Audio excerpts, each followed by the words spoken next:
ഉദ്ഘാടന ചടങ്ങിലേക്ക് പ്രവേശിക്കുകയാണ്. അതിനായി നമ്മുടെ ക്ഷണം സ്വീകരിച്ച് കടന്നു വന്ന കറ്റാനം സെൻറ് തോമസ് മർത്തോമ സഭാ അംഗങ്ങനായ reverend father Aneesh Samuel John 2014 അഭിഷക്തനായി ദൈവിക പ്രവർത്തനങ്ങളിൽ പ്രവേശിച്ചു. അഭിഷക്തൻ്റെ തുടക്കം മുതൽ അദ്ദേഹം മിഷൻ മേഖലയിൽ പ്രവാഹമുള്ള സേവനം അനുഷ്ഠിച്ചു വരുന്നു. 2014-2016 കാലയളവിൽ കോലാർ മിഷനിലും 2018-2022 കാലത്ത് സേലം മിഷനിലും പരീഷിലും പിന്നീട് 2022-2025 കാലത്ത് വെള്ളാര എബനേസർ മർത്തോമ സഭയിലും അദ്ദേഹം ആത്മാർത്ഥതയോടുകൂടെ സമർപ്പണബോധത്തോടും സേവിച്ചു. നമ്മുടെ ഏവരുടെയും ക്ഷണം സ്വീകരിച്ച് തൻ്റെ തിരക്കുകളെല്ലാം മാറ്റിവെച്ച് നമ്മളോടൊപ്പം സമയം ചിലവഴിക്കാൻ എത്തിയ reverend father Aneesh Samuel John അച്ഛനെ ഉദ്ഘാടന ചടങ്ങിലേക്ക് സ്വാഗതം ചെയ്യുന്നു. ത്രിയേക ദൈവത്തിൻ്റെ നാമം വാഴ്ത്തപ്പെടുമാറാകട്ടെ. റിയാദ് മാർത്തോമ കോൺഗ്രിഗേഷൻ്റെ president mister Siji George Cherian, secretary mister Binoy Panachan, യുവനസഖ്യത്തിൻ്റെ സെക്രട്ടറി മിസ്റ്റർ ജോമോൻ ഓണംപള്ളിയിൽ, കൊയറിൻ്റെ മാസ്റ്ററായിട്ട് കൊയർ ലീഡറായിട്ട് പ്രവർത്തിക്കുന്ന മിസ്സിസ് ബിഞ്ചു ക്രിസ്റ്റി, ഈ കോൺഗ്രിഗേഷനിലെ അംഗങ്ങളെ, അതുപോലെ തന്നെ Riyadh Marthoma parish, Riyadh Carmel congregation എന്നീ കോൺഗ്രിഗേഷൻ്റെ പ്രസിഡൻറ്റുമാർ, മറ്റ് സഹോദര കോൺഗ്രിഗേഷനിൽ നിന്ന് വന്നിട്ടുള്ള പ്രിയപ്പെട്ടവരെ എല്ലാവർക്കും ദൈവനാമത്തിൽ സ്നേഹവന്ദനം. ഈ ഒരു കോൺഗ്രിഗേഷൻ്റെ ക്രിസ്മസ് സന്ധ്യയിൽ എനിക്കും പങ്കെടുക്കുവാൻ, നിങ്ങളോട് ഒപ്പമായിരിക്കുവാൻ, അല്പസമയം ദൈവവചനം പങ്കുവയ്ക്കുവാനൊക്കെ ലഭിച്ച അവസരത്തിനായിട്ട് നന്ദി കരയേറ്റുന്നു. ഇതിലേക്ക് ക്ഷണിച്ച എല്ലാ പ്രിയപ്പെട്ടവരോട് നന്ദി അറിയിക്കുന്നു. പ്രത്യേകമായിട്ട് പ്രിയപ്പെട്ട ജോമോ, ഞങ്ങൾ ഒരു ഇടവകങ്ങളാണ്. ചെറുപ്പം മുതൽ ഒരുമിച്ച് സൺഡേ സ്കൂളിലും BBSയിലും ഒക്കെ പ്രവർത്തിക്കുവാനൊക്കെ സാധിച്ചിട്ടുണ്ട്. ഞങ്ങൾ വളരെ വർഷങ്ങൾക്ക് ശേഷമാണ് വീണ്ടും ഇവിടെ കാണുന്നത്. അപ്പോൾ ആ ഒരു സൗഹൃദം വീണ്ടും ഒന്ന് പുതുക്കുവാൻ ലഭിച്ചതിൽ ഒത്തിരി സന്തോഷം. അതുപോലെ തന്നെ എൻ്റെ ഇടവകയിലെ അംഗങ്ങളായിരിക്കുന്ന പ്രിയപ്പെട്ട മഞ്ജു ചേച്ചി ഉണ്ട്, അതുപോലെ അബുച്ചായൻ ഇവിടെ ഉണ്ട്. അപ്പോൾ അവരെയൊക്കെ കണ്ടതിൽ ഒത്തിരി സന്തോഷം. അതുപോലെ തന്നെ എനിക്ക് മുൻപരിചയമുള്ള വേറൊരാൾ കൂടെ ഉണ്ട്, പ്രിയപ്പെട്ട ഐപ്പ് ജോൺ. ഞങ്ങൾ തമ്മിൽ ഇന്നാണ് ആദ്യമായിട്ട് കാണുന്നത്. പ്രിയപ്പെട്ട ഐപ്പ്, ഞങ്ങൾ ഫോണിൽ കൂടെയുള്ള ബന്ധമാണ്. ഞാൻ മിഷൻ ഫീൽഡിൽ ഇരുന്ന സമയത്ത് ഞങ്ങളുടെ മിഷൻ ഫീൽഡിലെ പ്രവർത്തനങ്ങൾക്കൊക്കെ ഒത്തിരി സപ്പോർട്ട് ചെയ്തിട്ടുള്ള ഒരു വ്യക്തിയാണ്. വളരെ നിശബ്ദനായി അവിടുത്തെ ആവശ്യങ്ങളോടൊക്കെ പ്രതികരിച്ചപ്പോൾ അങ്ങനെ ഫോണിൽ കൂടെ ആവശ്യങ്ങളൊക്കെ പറഞ്ഞ് അതിൽ സഹകരിച്ച ഒരാൾ. അദ്ദേഹത്തെ ഇന്ന് ഇവിടെ വെച്ച് കണ്ടതിൽ ഒത്തിരി സന്തോഷം. പ്രിയമുള്ളവരെ, ഈ ഒരു സന്ധ്യയിൽ നമുക്ക് ഒരുമിച്ച് ആയിരിക്കുവാനും നിങ്ങളെയൊക്കെ കാണുവാനും നിങ്ങളുടെ ഈ ഒരു പ്രോഗ്രാമിൽ എന്നെ ക്ഷണിച്ചതിനുള്ള നന്ദി ആദ്യമേ ഞാൻ അറിയിച്ചുകൊണ്ട് നമുക്ക് അല്പസമയത്തെ ഒരു ധ്യാനത്തിനായിട്ട് നമ്മുടെ സമയമൊക്കെ മുന്നോട്ട് പോയാൽ ഞാനിപ്പോൾ ആയിരിക്കുന്ന ബഹ്റൈൻ സെൻറ്റ് പോൾസ് ഇടവകയുടെ ഞങ്ങളുടെ ക്രിസ്മസ് കരോൾ റൗണ്ട്സ് നടന്നുകൊണ്ടിരിക്കുകയാണ്. അപ്പോൾ 2-3 ദിവസമായി അതിൻ്റെ ഒരു ലേറ്റായിട്ടൊക്കെ വരുന്നത് കൊണ്ട് തൊണ്ടയ്ക്ക് ചെറിയൊരു പ്രയാസമുണ്ട്, എൻ്റെ സൗണ്ടിന് ചെറിയൊരു പ്രയാസമൊക്കെ ഉണ്ട്. എന്നിരുന്നാൽ പോലും നമുക്കൊരുമിച്ച് ഇവിടെ ആയിരിക്കുവാൻ ദൈവം അവസരം നൽകിയത് ഓർത്ത് നന്ദി കരയേറ്റുന്നു. ഒരുമിച്ചുള്ള ഒരു ചിന്തയ്ക്കായി എടുത്തിരിക്കുന്ന വേദഭാഗം മീക പ്രവാചകന്റെ പുസ്തകം 5-ാം അധ്യായം 2-ാമത്തെ വാക്യം. മീക 5:2 ഇപ്രകാരം എഴുതിയിരുന്നു: നീയോ ബേത്ലഹേം എഫ്രാത്തി, നീ യഹൂദ സഹസ്രങ്ങളിൽ ചെറുതായിരുന്നാലും ഇസ്രായേലിന് അധിപതിയായിരിക്കേണ്ടതാണ് എനിക്ക് നിന്നിൽ നിന്ന് ഉത്ഭവിച്ചു വരും. നീയോ ബേത്ലഹേം എഫ്രാത്തി, നീ യഹൂദ സഹസ്രങ്ങളിൽ ചെറുതായിരുന്നാലും ഇസ്രായേലിന് അധിപതിയായിരിക്കേണ്ടതെന്ന് എനിക്ക് നിന്നിൽ നിന്ന് ഉത്ഭവിച്ചു വരും. നമുക്കൊരു നിമിഷം പ്രാർത്ഥിക്കാം. ദൈവമായ കർത്താവ്, എപ്പസമയം വചനം ഞങ്ങൾ ധ്യാനിക്കുന്നത് എന്നോട് നീ സംസാരിക്കണമേ. അനേകമായ വാക്കുകളും എൻ്റെ ഹൃദയത്തിലെ ചിന്തകളും നിനക്ക് പ്രസാദകമായിരിക്കണമേ. പരിശുദ്ധാത്മ അഭിഷേകം നടക്കണമേ. യേശു മിശിഹായുടെ നാമത്തിൽ അപേക്ഷിക്കുന്നു, കരുണയോടെ കേൾക്കണമേ. ആമേൻ. എല്ലാവരും അല്പസമയം ഒന്ന് ശ്രദ്ധിക്കണം. കാരണം നമുക്ക് പ്രോഗ്രാമുകളൊക്കെ കാണാൻ വന്നിരിക്കുമ്പോൾ പ്രസംഗമൊക്കെ അല്പം ശ്രദ്ധിക്കാനൊക്കെ ഒരു ബുദ്ധിമുട്ടുണ്ടെന്ന് എനിക്കറിയാം. എന്നിരുന്നാൽ പോലും ഒരു അല്പസമയം ഒരു വചനമൊക്കെ കേൾക്കേണ്ടത് ആവശ്യമാണ്. അതുകൊണ്ട് വേഗത്തിൽ നിർത്താം എന്ന് ആഗ്രഹിക്കുകയാണ്. യേശു കർത്താവിന്റെ ജനനത്തെ കൊണ്ടാടുന്ന ഈ നാളുകളിൽ നമ്മൾ യേശു കർത്താവിന്റെ ജനന സമയത്ത് നടന്ന സംഭവങ്ങളൊക്കെ നമുക്കറിയാം. അവിടെ യേശു കർത്താവിൻ്റെ ജനനം അന്വേഷിച്ച്, ജനനം അറിഞ്ഞ് യേശു കർത്താവിനെ കാണുവാൻ ആഗ്രഹിച്ച് വിദ്വാൻമാർ വഴിതെറ്റി ഹെരോദാവിൻ്റെ അടുക്കലാണ് എത്തുന്നത്. ഹെരോദാവ് ഈ വാർത്ത കേട്ടപ്പോൾ ഭയപ്പെടുകയാണ്. ഹെരോദാവ് ഉടനെ ശാസ്ത്രിമാരെയും മഹാപുരോഹിതന്മാരെയൊക്കെ വിളിച്ചതിന് ശേഷം അവരോട് ചോദിക്കുകയാണ്, എവിടെയാണ് ഈ മശിഹ ജനിക്കുന്നത്? അപ്പോൾ അവർ പറഞ്ഞ ഒരു മറുപടിയുണ്ട്. അതാണ് മീഖാ പ്രവാചകന്റെ പുസ്തകം 5-ാം അധ്യായം 2-ാം വാക്യത്തിൽ പറയുന്നത്. യഹൂദിയായിലെ ബേത്ലഹേം എന്ന് പറയുന്ന സ്ഥലത്താണ് മശിഹ ജനിക്കുന്നത് എന്നാണ് അവിടെ രേഖപ്പെടുത്തിയിരിക്കുന്നത്. ബേത്ലഹേമിൽ പോയിട്ടുള്ളവരാരെങ്കിലും ഉണ്ടോ ഇവിടെ? ഹോളി ലാൻഡ് ടൂറ് പോയവരൊക്കെ കാണുമായിരുന്നു, കൈവക്കാവോ? വളരെ കുറച്ച് പേരെ പോയിട്ടുള്ളൂ. സൗദിയിൽ നിന്നുള്ളവർ ഹോളി ലാൻഡിൽ പോയിട്ടുള്ളത് വളരെ കുറവാണ്. അപ്പോൾ ബേത്ലഹേം എന്ന് പറയുന്നത് നമുക്കറിയാം ഇന്ന് പലസ്തീൻ ദേശത്തുള്ള ഒരു സ്ഥലമാണ്. അപ്പോൾ ബേത്ലഹേമിലാണ് മശിഹ ജനിക്കുന്നത് എന്നാണ് പ്രവാചകന്മാർ പ്രവചിച്ചത്. പ്രവാചകന്മാർ വളരെ വർഷങ്ങൾക്ക് മുമ്പ് തന്നെ പറഞ്ഞു, മിശിഹ ക്രിസ്തു ബേത്ലഹേമിൽ ജനിക്കും. ബേത്ലഹേം എന്ന് പറയുന്ന സ്ഥലം പലസ്തീനിലെ അങ്ങനെ വലിയ ഒരു ഗ്രാമപ്രദേശമായിരുന്നു. വലിയ അറിയപ്പെടുന്ന ഒരു സ്ഥലമൊന്നും ആയിരുന്നില്ല. ഏകദേശം യെറുശലേമിൽ നിന്ന് ഒരു 5-6 കിലോമീറ്റർ മാറിയ ഒരു സ്ഥലം. ഈ ബേത്ലഹേമിനെ പറ്റി പഠിക്കുമ്പോൾ ദാവീദിൻ്റെ ജന്മദേശമായിരുന്നു. യാക്കോബ് തൻ്റെ ഭാര്യയായ റാഹേലിനെ സംസ്കരിച്ചത് അവിടെയാണ്. ബോവാസ് രൂത്തിനെ വിവാഹം ചെയ്ത് ജീവിച്ചത് ഈ ബേത്ലഹേമിലാണ്. ഞാൻ ഇന്ന് നിങ്ങളെല്ലാവരെയും ബേത്ലഹേം എന്ന് പറയുന്ന സ്ഥലത്തോട്ടൊന്ന് കൊണ്ടുപോവുകയാണ്. നമുക്ക് പോകാൻ സാധിച്ചില്ലെങ്കിലും നമുക്ക് നമ്മുടെ ചിന്തകൾ നമുക്ക് ബേത്ലഹേം എന്ന് പറയുന്ന സ്ഥലത്തേക്കൊന്ന് കൊണ്ടുപോകാം. അപ്പം നിങ്ങളെല്ലാവരും എന്നോട് ചേർന്ന് ഈ ബേത്ലഹേം എന്ന് പറയുന്ന സ്ഥലത്തോട്ടൊന്ന് സഞ്ചരിക്കണം. യേശു കർത്താവ് ജനിച്ച ഈ ബേത്ലഹേം നമുക്ക് ചില സന്ദേശങ്ങൾ, ചില മെസ്സേജുകൾ തരുന്നു. അതിനെപ്പറ്റി ധ്യാനിക്കുവാനായി സമയം ആഗ്രഹിക്കുകയാണ്. ഒന്നാമതായിട്ട് ഞാൻ പറയാൻ ആഗ്രഹിക്കുന്നത്, ഈ ബേത്ലഹേം എന്ന് പറയുന്ന സ്ഥലത്ത് നമുക്ക് രക്ഷകനെ കാണാൻ സാധിക്കും. We can see the messiah, we can see the saviour in Bethlehem. രക്ഷകനെ നമുക്ക് ബേത്ലഹേമിൽ കാണാൻ സാധിക്കും. ലൂക്കോസിന്റെ സുവിശേഷം 2-ാം അധ്യായം വായിക്കുന്നവിടെ പറയുന്നു, നിങ്ങൾക്കടയാളമോ ശീലകൾ ചുറ്റി പശുത്തൊട്ടിയിൽ കിടക്കുന്ന ഒരു ശിശുവിനെ നിങ്ങൾ കാണും എന്നാണ് അവിടെ പറയുന്നത്. ആരാണ് ഈ ശിശു? നമുക്കറിയാം, ശീലകളിൽ പൊതിഞ്ഞ് കിടക്കുന്ന ഈ ശിശു രക്ഷകനാണ്, മശിഹയാണ്, ക്രിസ്തുവാണ്. അപ്പോൾ ഈ ശിശുവിനെ നമുക്ക് കണ്ണുകൾ കൊണ്ട് കാണാം, നമുക്ക് സ്പർശിക്കാം. അതാണ് ക്രിസ്മസിൻ്റെ സന്ദേശം എന്ന് പറയുന്നത്. പ്രിയമുള്ളവരെ, ദൈവത്തെ അല്ലെങ്കിൽ രക്ഷകനെ കാണാം എന്ന് പറയുന്നത് നമ്മൾ ഇന്ന് ചിന്തിക്കുമ്പോൾ അതൊരു വലിയ കാര്യമാണെങ്കിലും അന്നത്തെ കാലഘട്ടത്തിൽ മശിഹായെ, രക്ഷകനെ കാണുക, ദൈവത്തെ കാണുക എന്ന് പറയുന്നത് അസാധ്യമായൊരു കാര്യമാണ്. നമുക്കറിയാം, പഴയ നിയമ പശ്ചാത്തലം നമ്മൾ പഠിക്കുമ്പോൾ പഴയ നിയമത്തിൽ ദൈവത്തെ ആർക്കും കാണാൻ സാധിക്കത്തില്ല. ദൈവത്തെ ആരെങ്കിലും കണ്ടാൽ എന്ത് സംഭവിക്കും? അവർക്ക് മരണം സംഭവിക്കുമെന്നാണ് പറയുന്നത്. അപ്പോൾ ദൈവത്തെ പഴയ നിയമ പശ്ചാത്തലത്തിൽ ആർക്കും മീറ്റ് ചെയ്യാൻ സാധിക്കത്തില്ല, ദൈവത്തെ ആർക്കും കാണാൻ സാധിക്കത്തില്ല. അതായത് മനുഷ്യൻ്റെ ബുദ്ധിക്ക് അതീതമായിരുന്നു ദൈവം. മനുഷ്യനും ദൈവവും തമ്മിൽ വലിയൊരു ഗ്യാപ്പ് ഉണ്ടായിരുന്നു. മനുഷ്യൻ ഒരിക്കലും ദൈവം അപ്രോച്ചബിൾ ആയിരുന്നില്ല. അതുകൊണ്ട് തന്നെ പുരോഹിതന്മാർക്കോ അല്ലെങ്കിൽ ദൈവവുമായി അടുത്ത് നിൽക്കുന്നവർക്ക് മാത്രം, അല്ലെങ്കിൽ മോശയെ പോലെയുള്ളവർക്ക് മാത്രമാണ് കുറച്ചെങ്കിലും ദൈവത്തെ ഒന്ന് കാണാനൊക്കെ സാധിച്ചത്. പൂർണ്ണമായി കാണാൻ സാധിച്ചിട്ടുമില്ല.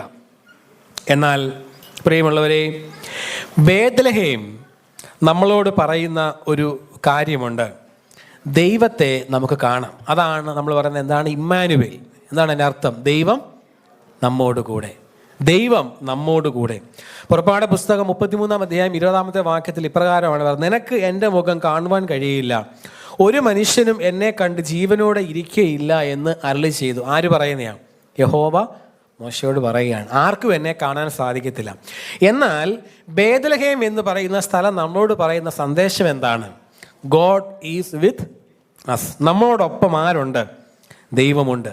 ദൈവത്തെ നമുക്ക് കാണാം, ദൈവത്തെ നമുക്ക് സ്പർശിക്കാം, നമ്മോടൊപ്പം ജീവിക്കുന്ന ഒരു ദൈവം. പ്രിയമുള്ളവരെ, പഴയ നിയമത്തിൽ നിന്ന് പുതിയ നിയമത്തിലേക്ക് വരുമ്പോൾ രക്ഷകൻ ഈ ലോകത്തിൽ ജാതനാകുമ്പോൾ മനുഷ്യനും ദൈവവും തമ്മിലുള്ള ഗ്യാപ്പ് തീരുന്നതായിട്ട് കാണാനായിട്ട് സാധിക്കുകയാണ്. നമുക്ക് ഈ ദൈവത്തെ കാണാം, സ്പർശിക്കാം. ഇതാണ് സുവിശേഷം. സർവ്വലോകത്തിനുമുള്ള മഹാ സന്തോഷം. അതാണ് ഈ സുവിശേഷം.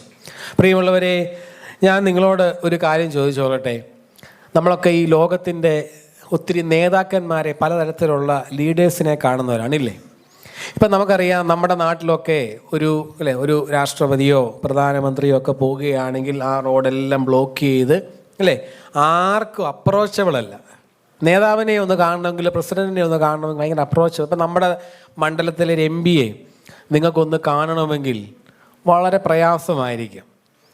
നമുക്കറിയാം, നമ്മൾ വാർത്തയിലൊക്കെ കാണുന്നതാണ്, ഫ്രാൻസിലെയും അതുപോലെ തന്നെ ചില കാനഡയിലെയൊക്കെ പ്രൈം മിനിസ്റ്റേഴ്സൊക്കെ സൈക്കിളിലൊക്കെ റോഡിൽ കൂടെ ഒക്കെ പോവുകയും ആൾക്കാരോടൊക്കെ ഇങ്ങനെ ഹായ് ബൈ ഒക്കെ പറഞ്ഞു. നമ്മളപ്പം കാണുമ്പോൾ നമുക്ക് ഭയങ്കര സന്തോഷം ഇല്ലേ?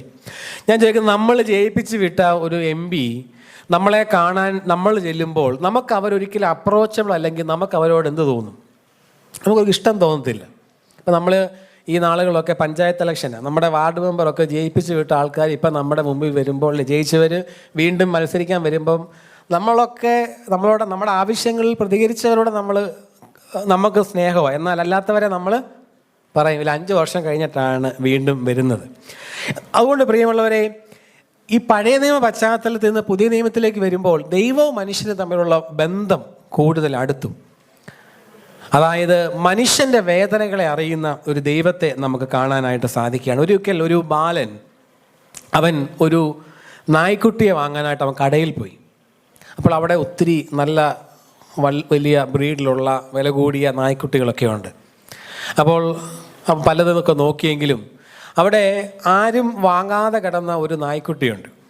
അപ്പോൾ അതിന് വിലക്കുറവാണ്. അപ്പോൾ ഈ ബാലൻ അതിൻ്റെ ഓണറിനോട് ചോദിച്ചു, എനിക്ക് ഈ ഒരു നായ്ക്കുട്ടിയെ തരാമോ എന്ന് ചോദിച്ചു. അപ്പം ഓണർ പറഞ്ഞു, നീ ഒരു കാര്യം ചെയ്യും, അതിന് ചെറിയൊരു കാലിനൊരു ചെറിയ മുടന്തുണ്ട്, അതിന് നല്ല ബ്രീഡൊക്കെ ആണെങ്കിലും കാലിനൊരു മുടന്തുള്ളത് കൊണ്ട് നീ ഒരു കാര്യം ചെയ്യും, പൈസയൊന്നും തരണ്ട, നീ അതിനെ ഫ്രീ ആയിട്ട് അങ്ങ് എടുത്തോളാൻ പറഞ്ഞു. അന്നേരം ഈ ബാലൻ പെട്ടെന്ന് തന്നെ ഇതിൻ്റെ ഉടമസ്ഥനോട് പറഞ്ഞു, എനിക്ക് പൈസ തരാതൊന്നും ഫ്രീ ആയിട്ടൊന്നും വേണ്ട, ഞാൻ പൈസ തരാം, പൈസ തന്നതിന് ശേഷം തന്നാൽ മതി, കാരണം എനിക്ക് ഇതിനെ ഇഷ്ടപ്പെട്ടു, എനിക്ക് വേണമെന്ന് പറഞ്ഞു. അപ്പോൾ അയാൾ ചോദിച്ചു, നീ എന്തിനാ എനിക്ക് പൈസ തരുന്നത്? എനിക്കിത് വേണ്ട, ഇത് ആർക്കും വേണ്ടാത്തൊരു നായ്ക്കുട്ടിയാണ്, നീ എടുത്തോളാൻ പറഞ്ഞു. കൂടുതൽ നിർബന്ധിച്ചപ്പോൾ ഈ ബാലൻ പറഞ്ഞു, എനിക്ക് വേണേ, പൈസ തന്നിട്ട് ഞാൻ മേടിക്കത്തുള്ളൂ എന്ന് പറഞ്ഞു. അപ്പോൾ അദ്ദേഹം ചോദിച്ചു, നീ എന്താ ഇത്രയും വാശി പിടിക്കുന്നേ? അന്നേരം ഈ ബാലൻ അവൻ്റെ വലത്തെ കാല് അദ്ദേഹത്തെ പൊക്കി കാണിച്ചിട്ട് പറഞ്ഞു, ഞാനും ഇതുപോലെ മുടന്തുള്ള ഒരാളാണ്, എനിക്ക് ഈ മുടന്തുള്ള ഈ നായ്ക്കുട്ടിയുടെ വിഷമം എനിക്കറിയാം, കാരണം എനിക്കും മുടന്തുണ്ട്. പ്രിയമുള്ളവരെ, നമ്മുടെ വേദനകളെ അറിയുന്ന, നമ്മുടെ അവസ്ഥകളെ അറിയുന്ന ഒരു ദൈവമാണ് എവിടെയുള്ളത്? ബേത്ലഹേമിലുള്ളത്. അപ്പോൾ ഈ ബാലന് ഈ നായ്ക്കുട്ടിയുടെ വേദന അറിയാനുള്ള കാരണം അവൻ്റെ അവസ്ഥ, ഈ നായ്ക്കുട്ടിയുടെ അവസ്ഥ ഈ ബാലൻ അറിയാം. അതുകൊണ്ട് തന്നെ നമുക്കിവിടെ കാണാൻ സാധിക്കുന്നത്, ഒന്നാമതായിട്ട് അകലെ വസിക്കുന്ന ഒരു ദൈവമല്ല. അതുകൊണ്ട് എൻ്റെയും നിങ്ങളുടെയും ജീവിതത്തിൽ ഈ ക്രിസ്മസ് നമ്മളോട് പങ്കുവയ്ക്കുന്ന ഒന്നാമത്തെ സന്ദേശം, ബേത്ലഹേം നമ്മളോട് പറയുന്ന ഒന്നാമത്തെ സന്ദേശം, ദൈവം നമ്മളോട് ഒപ്പമുണ്ട്. കർത്താവ് പറയുകയാണ്, ഞാനോ ലോക അവസാനത്തോളം എല്ലാ നാളും നിങ്ങളോട് കൂടെയുണ്ട്. അപ്പോൾ നമ്മുടെ കൂടെ വസിക്കുന്ന ഒരു ദൈവമുണ്ട്. ലോകത്തിൽ വേറെ ആരും നമ്മളോട് പറഞ്ഞിട്ടില്ല, ലോക അവസാനം വരെ നിങ്ങളോട് ഞാൻ കൂടെ കാണുന്നില്ലേ?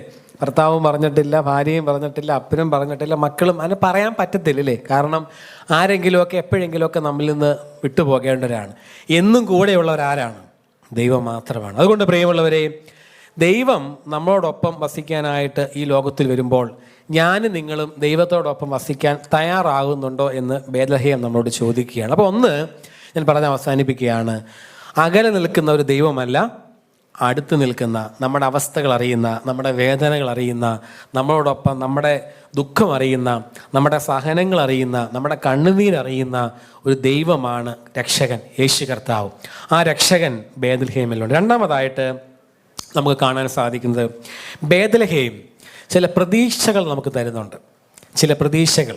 Bethlehem is giving some hope. ചില പ്രത്യാശകൾ, ചില പ്രതീക്ഷകൾ നമുക്ക് നൽകുന്നുണ്ട്.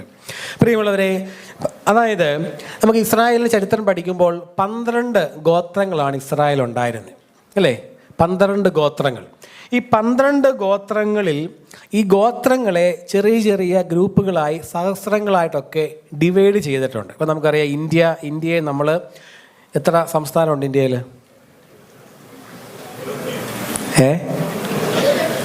28 ആണോ 29 ആണോ? അല്ലേ, ഇപ്പോഴത്തെ 28 ആണ്. അപ്പോൾ 28 സംസ്ഥാനമാണ്. 28 സംസ്ഥാനങ്ങളെ വീണ്ടും ഡിസ്ട്രിക്ട്സ് ആയിട്ട് ഡിവൈഡ് ചെയ്തിട്ടുണ്ടല്ലേ? അപ്പോൾ അതുപോലെ തന്നെ 12 ഗോത്രങ്ങളെ പല ഡിവിഷൻസ് ആയിട്ട് ഡിവൈഡ് ചെയ്തിട്ടുണ്ട്. എന്നാൽ അതിൽ ഏറ്റവും ചെറിയ ഒരു ഗ്രൂപ്പായിരുന്നു ഈ ബേത്ലഹേം എന്ന് പറയുന്നത്. അതാണ് മീഖ പ്രവാചകൻ്റെ പുസ്തകത്തിൽ നമ്മൾ വായിച്ചത്.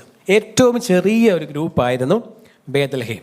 അപ്പോൾ അതായത് നമുക്കറിയാം, അപ്പം നിങ്ങളിവിടെ ജോലി ചെയ്യുന്നവരൊക്കെ ഉണ്ടെങ്കിൽ ഇപ്പോൾ ജോലിയിൽ ചില പ്രയാസങ്ങളൊക്കെ നേരിടുന്നവർ കാണും. പുതിയ സ്ഥലത്ത് പോകാൻ ആഗ്രഹിക്കുന്നവർ കാണും. ഇപ്പം എൻ്റെ കയ്യിൽ 2 വിസ ഉണ്ട്, 2 ജോലി വിസയുണ്ട്.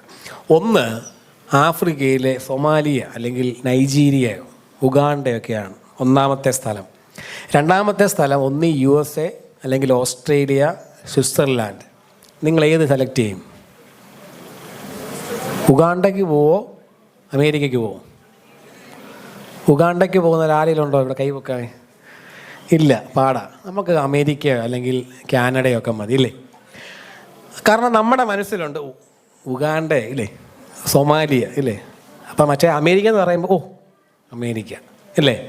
അപ്പോൾ പലപ്പോഴും ഈ സ്ഥലങ്ങളെ ഇപ്പം ഞാൻ പറയുകയാണ്, ഞങ്ങൾ ആലപ്പുഴ ജില്ലക്കാരാണ്. ഇപ്പം ഞങ്ങൾ ആലപ്പുഴ, അല്ലേ? ആലപ്പുഴ ഞങ്ങൾക്ക് ഭയങ്കര അഭിമാനം, ഇല്ലേ? ആലപ്പുഴ ഏറ്റവും മനോഹരമായൊരു സ്ഥലമാണ്, അല്ലേ? ആണ്, സംശയമൊന്നും വേണ്ട. അപ്പം അവിടെ കായലുണ്ട്, നമ്മുടെ ബോട്ട് റേസ് ഉണ്ട്, അതുപോലെ തന്നെ കെട്ടുവള്ളങ്ങളെ, ഹൗസ് ബോട്ടുകൾ. എത്ര മനോഹരമായൊരു സ്ഥലമാണ്, അല്ലേ? അപ്പോൾ ഇവിടെ ഇരിക്കുന്ന കൊല്ലംകാർക്കൊരു അസൂയുണ്ട്. അപ്പോൾ നിങ്ങൾ പറയും കൊല്ലം അത്ര മോശപ്പെട്ട സ്ഥലമൊന്നുമല്ല. കൊല്ലത്ത് ഞങ്ങൾക്ക് തെന്മലയുണ്ട്, ഇല്ലേ? ഞങ്ങൾക്ക് അഷ്ടമുടി കായലുണ്ട്. അപ്പോൾ ഇവിടെ ഇരിക്കുന്ന വയനാട്ടിലെ ആൾക്കാർ പറയും, നിങ്ങൾ എത്രയൊക്കെ ആണെങ്കിൽ നിങ്ങളങ്ങ് ഞങ്ങളുടെ അവിടെ, ഇല്ലേ, ഞങ്ങളുടെ ഇടയ്ക്കൽ ഗുഹ കാണാനും ഒക്കെ നിങ്ങൾ വരും.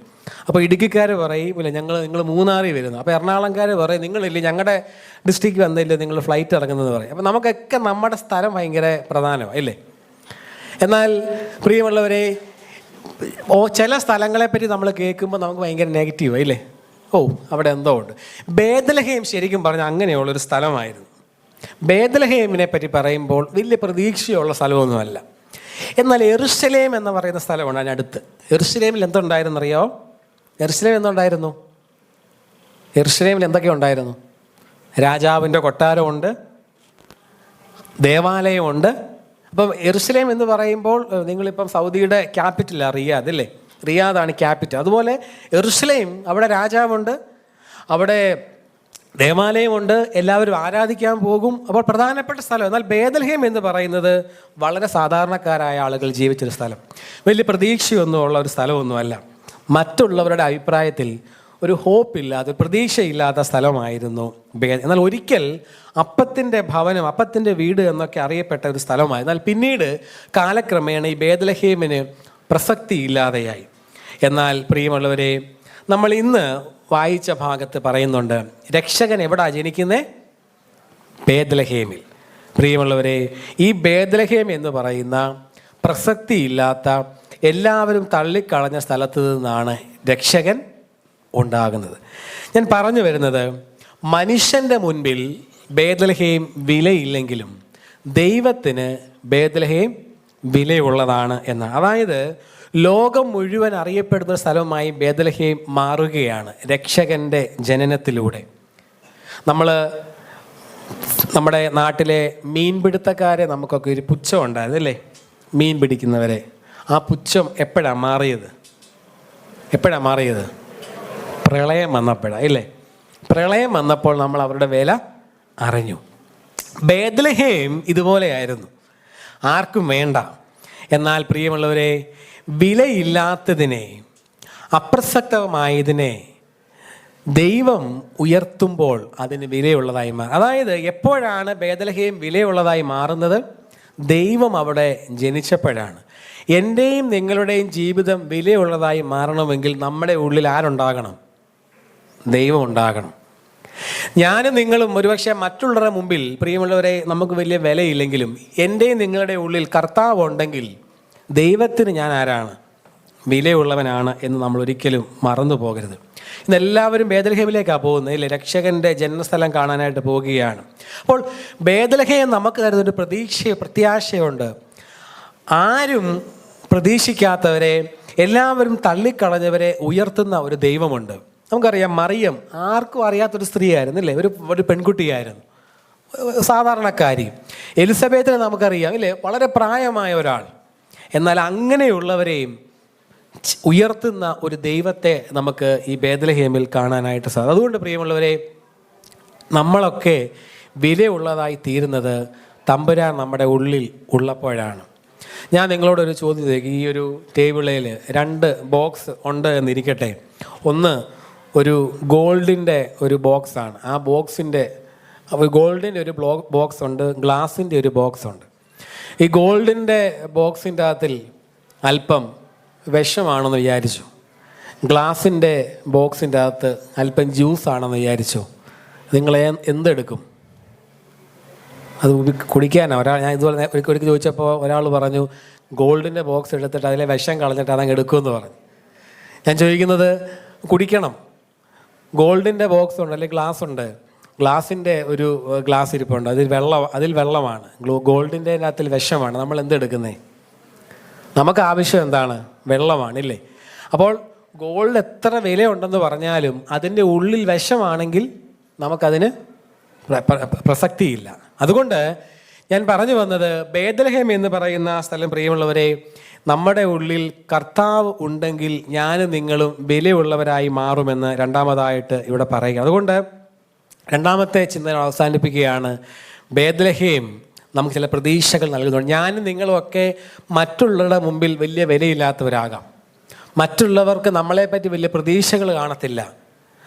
എന്നാൽ കർത്താവ് എൻ്റെയും നിങ്ങളുടെയും ഉള്ളിലുണ്ടെങ്കിൽ ഞാനും നിങ്ങളും വിലയുള്ളവരായി മാറും.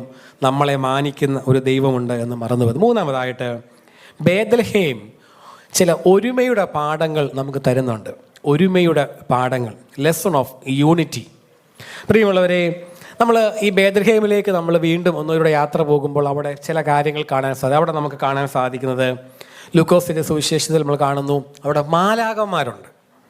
മാലാഖമാർ കർത്താവിനെ വാഴ്ത്തി പാടുകയാണ്. അതുപോലെ തന്നെ നമുക്ക് കാണാൻ സാധിക്കുന്നത് അവിടെ വിദ്വാൻമാരെ കാണാൻ സാധിക്കും. മത്തായിയുടെ സുവിശേഷത്തിൽ വിദ്വാൻമാരുണ്ട്. ആരാണ് വിദ്വാൻമാർ? ഒരു ജ്ഞാനികളാണ് അല്ലേ? വൈസ്മെൻ അല്ലേ? അതായത് അവർ ഈ ഒരു പേർഷ്യൻ മേഖലയിൽ നിന്ന് പോയവരാണ് എന്നാണ് പറയുന്നത്. അതുപോലെ തന്നെ നമുക്ക് കാണാനായിട്ട് സാധിക്കുന്നു അവിടെ ആട്ടിടയന്മാരുണ്ട്, ഷെപ്പേർഡ്സ് ഇല്ലേ? ആട്ടിടയന്മാരുണ്ട്. അവരാരായിരുന്നു? വളരെ സാധാരണക്കാരായി ഇല്ലേ? നമ്മൾ പറഞ്ഞ മുക്കുവരെ പോലെ രാത്രിയിലൊക്കെ അലഞ്ഞു നടന്ന ആൾക്കാരായിരുന്നു ഈ ഷെപ്പേർഡ്സ്. ദരിദ്രരായ മനുഷ്യർ, സമൂഹത്തിലെ സാധാരണക്കാരായ മനുഷ്യർ. അതുപോലെ നമുക്ക് കാണാൻ സാധിക്കുന്ന ഒരു ഗ്രൂപ്പ് ഒരു കൂട്ടമാണ് മൃഗങ്ങൾ ഇല്ലേ? പശുത്തൊട്ടിൽ പശു കാണും, ആട് കാണും, അങ്ങനെയുള്ള മൃഗങ്ങളെ കാണാൻ സാധിക്കും. ഞാൻ പറഞ്ഞു വന്നത്, ബേത്ലഹേമിൽ നമുക്ക് എന്തൊക്കെ കാണാൻ സാധിക്കും? വിദ്വാൻമാരുണ്ട്, ആട്ടിടയന്മാരുണ്ട്, മൃഗങ്ങളുണ്ട്, മാലാഖമാരുണ്ട്, എല്ലാവരുമുണ്ട്. അപ്പോൾ അതിൻ്റെ അർത്ഥം എന്താണ്? അവിടെ സ്വാർത്ഥതയില്ല, അവിടെ വേർതിരിവില്ല. വിദ്വാൻമാർക്കും ആട്ടിടയന്മാർക്കും മാലാഖമാർക്കും മൃഗങ്ങൾക്കും അവിടെ സ്ഥാനമുണ്ട് എന്ന് പറഞ്ഞാൽ എല്ലാവരെയും ഒന്നിപ്പിക്കുന്ന ഇടമാണ് ബേത്ലഹേം എന്ന് പറയുന്നത്. എല്ലാവർക്കും അവിടെ പ്രവേശനമുണ്ട്. അത് വിശാലതയുടെ ഒരു ഇടമാണ് ബേത്ലഹേം. പ്രിയമുള്ളവരെ, ഇന്ന് വേർതിരിവുകളുടെ ലോകത്തിലാണ് നമ്മൾ ജീവിക്കുന്നത്. നമ്മുടെ ഭവനത്തിൽ എല്ലാവർക്കും പ്രവേശനമുണ്ടോ? പണ്ട് കാലഘട്ടങ്ങളിൽ നമുക്കറിയാം, ഒരു നാട്ടിലൊക്കെ ഒരു വീട്ടിലോ 2 വീട്ടിലോ ഉള്ളായിരുന്നു TV. എല്ലാവർക്കും അവിടെ ഫ്രീ ആയിട്ട് പോയി ചുമ്മാതിരുന്ന് കാണാം. അവിടെ ഗേറ്റ് അടയ്ക്കുകയോ ഒന്നും ചെയ്യത്തില്ല അല്ലേ, എല്ലാവർക്കും പ്രവേശനം ഉണ്ടായിരുന്നു. ഇന്ന് അതല്ല അവസ്ഥ. ഇന്നൊരാളുടെ വീട്ടിൽ പോകണമെങ്കിൽ അപ്പോയിൻമെൻ്റ് എടുത്തിട്ട് നമുക്ക് പോകണം ഇല്ലേ. നമുക്കറിയാം പണ്ട് കാലഘട്ടങ്ങളിൽ നമ്മുടെയൊക്കെ വീടിൻ്റെ ഡോറുകൾ എങ്ങനെയായിരുന്നു. നമ്മുടെ വീടിൻ്റെ ഡോറുകളൊക്കെ 4 പാളിയായിരുന്നു ഇല്ലേ. താഴെ 2 പാളി എപ്പോഴും അടച്ചിട്ടിരിക്കും, മേളത്തെ 2 പാളി എപ്പോഴും തുറന്നിട്ടിരിക്കും. അതിൻ്റെ അർത്ഥം എന്താണ്? എപ്പോഴും എല്ലാവർക്കും പ്രവേശനമുണ്ട്. ഇന്ന് നമുക്കറിയാം വളരെ ഇല്ലേ, നമ്മൾ ഫിംഗർ പ്രിൻ്റ് ഒക്കെ വെച്ച് ലോക്ക് ചെയ്യുന്ന ടൈപ്പ് സിസ്റ്റമുള്ള ഡോറുകളാണ്. നമ്മൾ അനുമതിയില്ലാതെ ഒരാൾ പോലും അവിടെ പ്രവേശിച്ചേക്കരുത്. ബേത്ലഹേം നമ്മളോട് പറഞ്ഞൊരു കാര്യമുണ്ട്, എല്ലാവർക്കും അവിടെ പ്രസക്തിയുണ്ട്. അവിടെ വിദ്വാൻമാർക്കും ആട്ടിടയന്മാർക്കും മൃഗങ്ങൾക്കും എല്ലാവർക്കും സ്വാർത്ഥത അവിടെ ഇല്ല. അവിടെ ഒരുമയാണ്, അവിടെ ചേർത്ത് പിടിക്കലാണ്, വേർതിരിവുകളിൽ എല്ലാവരെയും സ്നേഹിക്കുന്ന, എല്ലാവരെയും ചേർത്ത് പിടിക്കുന്ന ഇടമാണ് ബേത്ലഹേം എന്ന് പറയുന്ന ഇടം. പ്രിയമുള്ളവരെ, ഈ ക്രിസ്മസിൻ്റെ നാളുകളിൽ ബേത്ലഹേം നമ്മളോട് പറയുന്ന 3ാമത്തെ സന്ദേശം വേർതിരിവുകളില്ലാത്ത എല്ലാവരെയും ചേർത്ത് പിടിക്കുന്ന ഇടങ്ങളായി നമ്മുടെ ഭവനങ്ങളും നമ്മുടെ ഹൃദയങ്ങളും മാറണം എന്നുള്ളതാണ്. അവസാനമായിട്ട് ഒരു കാര്യം കൂടെ ഞാൻ പറഞ്ഞ് നിർത്തുകയാണ്. ബേത്ലഹേം താഴ്മയുടെ ലാളിത്യത്തിൻ്റെ ഒരു ഇടം കൂടെയാണ്. താഴ്മയുടെയും ലാളിത്യത്തിൻ്റെ സിമ്പിൾ ഓഫ് ഹംബിൾനെസ് അല്ലെങ്കിൽ സിംപ്ലിസിറ്റി എന്ന് നമുക്ക് വേണമെങ്കിൽ പറയാം. നമ്മൾ ക്രിസ്മസിൻ്റെ ഒരു സന്ദേശം എന്ന് പറയുന്നത് ലാളിത്യമാണ്. ബേത്ലഹേം നമ്മളോട് പറയുന്നൊരു കാര്യം ലാളിത്യത്തിൻ്റെ ഒരു സന്ദേശമാണ്. കർത്താവ് എവിടെയാണ് ജനിച്ചത് എന്ന് പോലും പറയുന്നില്ല, എന്നാൽ കർത്താവിനെ കിടത്തുന്നത് എവിടെയാണ്? കാലിത്തൊഴുത്തിൽ. ഞാൻ ചോദിക്കുന്നത്, ഇവിടെ ഇരിക്കുന്ന ഒരു മാതാവും പിതാവും ഏതെങ്കിലും കുഞ്ഞിനെ ഒരു കാലിത്തൊഴുത്തിൽ കൊണ്ടുപോയി കിടത്തുമോ? ആരെങ്കിലും കിടത്തുമോ? ഒരു കാരണവശാലും കിടത്തത്തില്ല. ഒന്ന് ആലോചിച്ച് നോക്കി, ലോകത്തിൻ്റെ രക്ഷകൻ എവിടെയാണ് കിടക്കുന്നേ? കാലിത്തൊഴുത്തിൽ. എന്തുകൊണ്ടാണ് പൊതിഞ്ഞിരിക്കുന്നേ? കീറ്റുശീല ഇല്ലേ. നമ്മൾ ഇന്നത്തെ കാലഘട്ടത്തിൽ കുഞ്ഞ് ജനിക്കുന്നതിന് മുമ്പ് തന്നെ ഇല്ലേ, ഡെലിവറിക്ക് പോകുന്നതിന് മുമ്പ് തന്നെ ഡ്രസ്സുകളൊക്കെ മേടിച്ച് ബാഗ് പാക്ക് ചെയ്താണ് ഇരിക്കുന്നത് അല്ലേ. എത്രയോ മനോഹരമായ ഡ്രസ്സുകൾ. ഒന്ന് ആലോചിച്ച് നോക്കിയേ, വളരെ സാധാരണക്കാരിൽ സാധാരണക്കാരായി സ്ഥലമില്ലാതെ, ജനിക്കാൻ സ്ഥലമില്ലാതെ കിടക്കുവാൻ ഒരു കാലിത്തൊഴുത്തിൽ ഒരു രക്ഷകനെ കൊണ്ടുപോയി കിടത്തുകയാണ്. ഈ കർത്താവിൻ്റെ ജീവിതം നമ്മോട് പറയുന്നൊരു കാര്യം, നിസ്സഹായതയുടെ ലാളിത്യത്തിൻ്റെ ഒക്കെ ഒരു സന്ദേശം ഈ ബേത്ലഹേം നമുക്ക് നൽകുകയാണ്. ജനിക്കാൻ ഒരിടമില്ലാതെ, സ്വന്തമായി ഒരു വീടില്ലാതെ, അടക്കുവാൻ മറ്റൊരാളുടെ കല്ലറ ഉപയോഗിച്ച കർത്താവ്, ആ കർത്താവിൻ്റെ ജീവിതം മുഴുവൻ നമ്മോട് പറയുന്നത് ലാളിത്യത്തിൻ്റെ ഒരു സന്ദേശമാണ്. നമുക്കറിയാം മഹാത്മാഗാന്ധിജിയുടെ ഏറ്റവും ലാളിത്യത്തിൻ്റെ ഒരു ഉദാഹരണമാണ് ആര്? മഹാത്മാഗാന്ധി. മഹാത്മാഗാന്ധിയെ പറ്റി ഒരു കഥ ഇപ്രകാരം വായിച്ചു. ഒരിക്കൽ അദ്ദേഹം തൻ്റെ മെതിയടി, തൻ്റെ ചെരുപ്പ് അദ്ദേഹം അഴുക്കായപ്പോൾ അദ്ദേഹം ഒരു നദിയുടെ തീരത്തിരുന്ന് അദ്ദേഹത്തിൻ്റെ വസ്ത്രത്തിൻ്റെ തുമ്പ് ആ നദിയുടെ വെള്ളത്തിൽ മുക്കിയിട്ട് ആ തുമ്പ് കൊണ്ട് ഈ മെതിയടി ഇങ്ങനെ ക്ലീൻ ചെയ്യുകയാണ്. അപ്പോൾ അത് കണ്ട ഒരു പെൺകുട്ടി ഗാന്ധിജിയോട് ഒന്ന് ചോദിച്ചു, ഗാന്ധിയെ പൂപ്പ എന്തിനാണ് ഇങ്ങനെ ചെയ്യുന്നത്? ഈ മെതിയടി ഇങ്ങനെ തുടങ്ങി ആ വെള്ളത്തിലോട്ട് അങ്ങ് മുക്കിക്കഴിഞ്ഞാൽ അഴുക്കെല്ലാം അങ്ങ് പോകത്തില്ലേ എന്ന്. അപ്പോൾ ഗാന്ധി ഈ പെൺകുട്ടിയോട് പറഞ്ഞ ഒരു മറുപടിയാണ്, മോളെ, ഈ മെതിയടിക്ക് ഇത്രയും വെള്ളത്തിൻ്റെ ആവശ്യമേ ഉള്ളൂ, അതിനാവശ്യമുള്ളത് അത് കൊടുത്താൽ മതി. പ്രിയമുള്ളവരെ, നമുക്ക് സാധാരണ പറയാറുണ്ട്, ഈ ലാളിത്യത്തിൻ്റെ ഉടമയായ ഗാന്ധിജിയുടെ പടം 4 വരകൾ കൊണ്ട് വരയ്ക്കാം. അത്രയ്ക്ക് സിംപ്ലിസിറ്റിയോടുകൂടി ജീവിച്ച ഒരു മനുഷ്യൻ. ഉദാഹരണമായിട്ട് ഞാൻ പറഞ്ഞു വന്നത്, പ്രിയമുള്ളവരെ, ബേത്ലഹേം നമ്മളോട് പറയുന്നൊരു കാര്യമുണ്ട്, ലാളിത്യം. അത് ജീവിതത്തിൽ പ്രാവർത്തികമാക്കണം. പലപ്പോഴും നമ്മൾ ക്രിസ്മസ് എന്ന് പറയുമ്പോൾ നമ്മൾ പലപ്പോഴും ചില സമയങ്ങളിൽ ഒരു ആഡംബരത്തിലേക്കൊക്കെ പോകുന്നുണ്ടോ എന്നുള്ളതൊരു ചോദ്യമാണ്.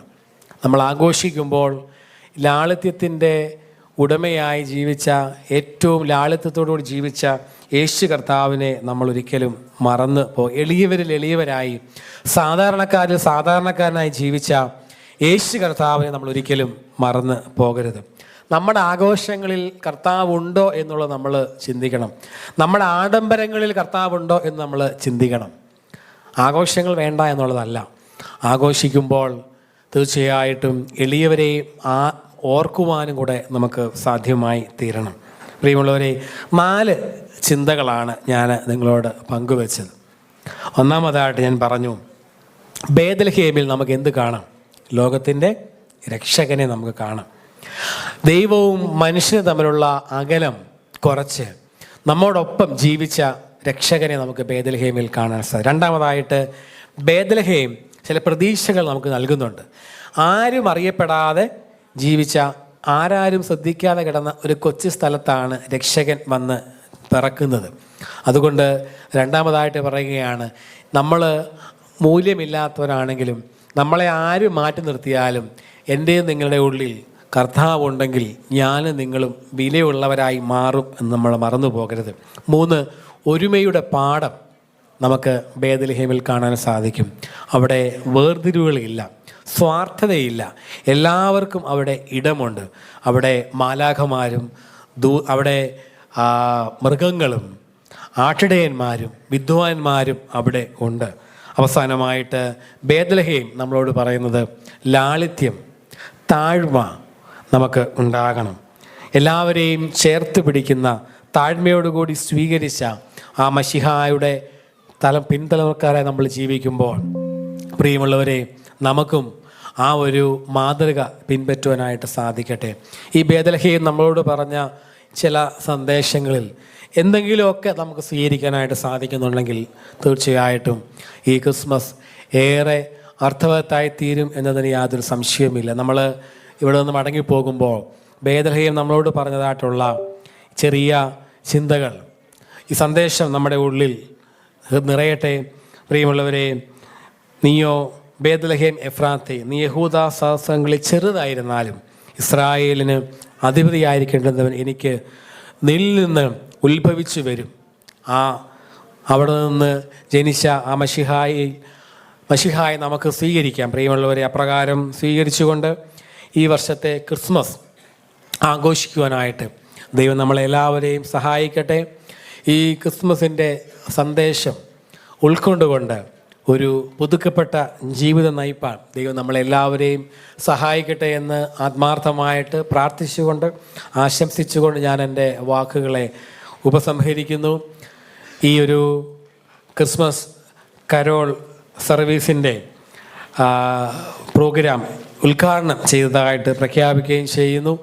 ഏറെ ഭംഗിയായി ഇതിൻ്റെ പ്രവർത്തനങ്ങളെ മുന്നോട്ട് പോകുവാൻ, ഈ പ്രോഗ്രാം മുന്നോട്ട് പോകുവാൻ ദൈവം സഹായിക്കട്ടെ എന്ന് പ്രാർത്ഥിച്ചുകൊണ്ട് ത്രിയേക ദൈവത്തിൻ്റെ നാമത്തിൽ ഈ കരോൾ ഉദ്ഘാടനം ചെയ്തതായിട്ട് ഞാൻ പ്രഖ്യാപിക്കുന്നു. പ്രത്യേകിച്ച് നിങ്ങളുടെ എല്ലാ സ്നേഹത്തിനും നന്ദി അറിയിച്ചുകൊണ്ട് വാക്കുകളെ ഉപസംഹരിക്കുന്നു. Thank you.